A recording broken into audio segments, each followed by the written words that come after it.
the ring-out Wild Bell.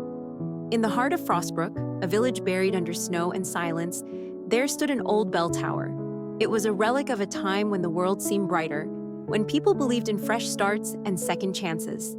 But the bells hadn't rung in years, not since grief, quarrels, and the weight of the past had settled over the village like an unshakable frost. The bellkeeper, Elias, was as weathered as the tower itself. With his wild white hair and permanent scowl, he had become a part of the landscape, grumpy, immovable, and utterly uninterested in hope.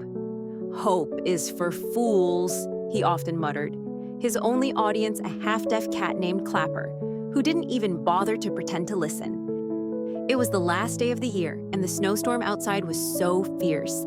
It felt like the sky had decided to throw all its feathers at once. Most villagers stayed indoors, but not Clara. At 13, she had inherited her late mother's stubbornness and her father's knack for finding trouble.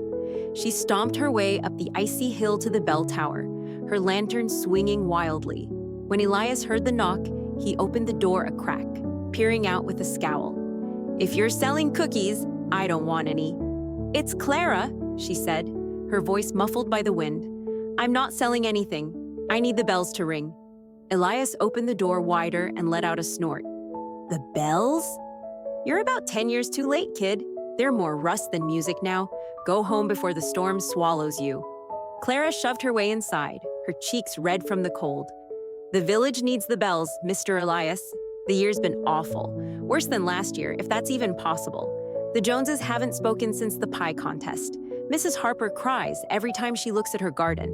My dad, he still sets a place for Mom at dinner," her voice cracked. "If we don't ring out the bad, how will we ever let the good in?" Elias softened for a moment, then quickly masked it with a cough. "You've got a point, but I'm not sure the bells are the answer. People don't change just because you make a racket." Clara crossed her arms. "Maybe not, but what if they do?" Elias sighed, running a hand through his wild white hair. "You're persistent, I'll give you that. Fine. Let's see if these old bells can still sing." Clara beamed. "You won't regret it." "Too late for that," Elias muttered, grabbing his tools. The climb to the bell chamber was treacherous. Clara slipped twice, nearly knocking over Clapper, who had followed them for reasons unknown. "Why don't you fix these stairs?" Clara asked, gripping the railing. Elias huffed. "Fix them? Who do you think I am, Santa Claus? This tower's older than your great-grandmother?" At the top, they found the bells covered in dust and cobwebs. One clapper was wedged sideways, and the other looked like it had been chewed on by a very determined squirrel. "This might take a while," Elias admitted. Clara didn't hesitate. "Then we'd better get started. Midnight won't wait for us."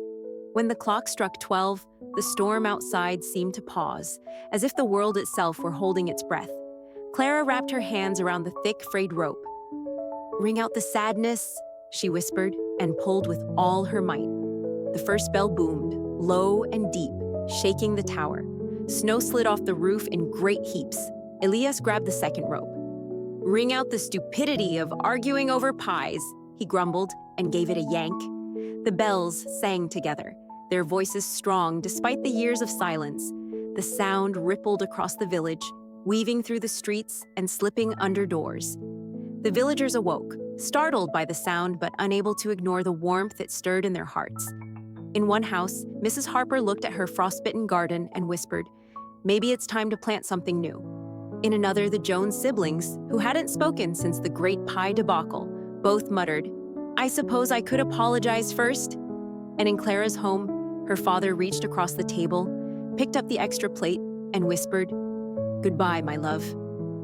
His tears were soft, but they carried the weight of a year's worth of grief.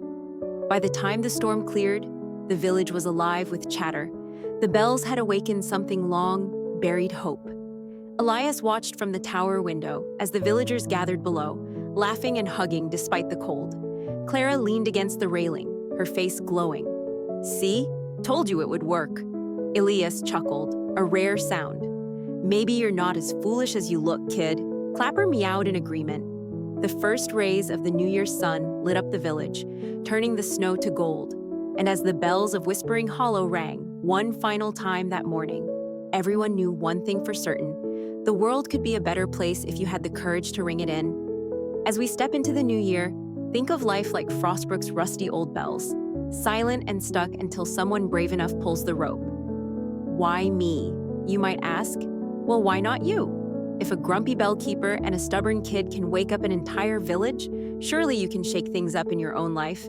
Let go of the old grudges, because, as Elias might say, carrying them around is like wearing wet socks, pointless and miserable.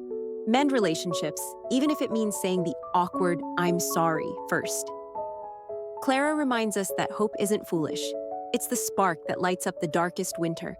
Yes, the road might be icy and uphill, and sometimes you'll feel like you're dragging a rusty bell. But remember this: change begins with one pull, one step, one choice. As the bells ring out, so can you. Leave behind the tears and mistakes of the past and step into a year where every moment is a fresh chance to try again. Here's to a 2025 filled with laughter, forgiveness, and courage to make your heart sing. Happy New Year. Now go pull that rope.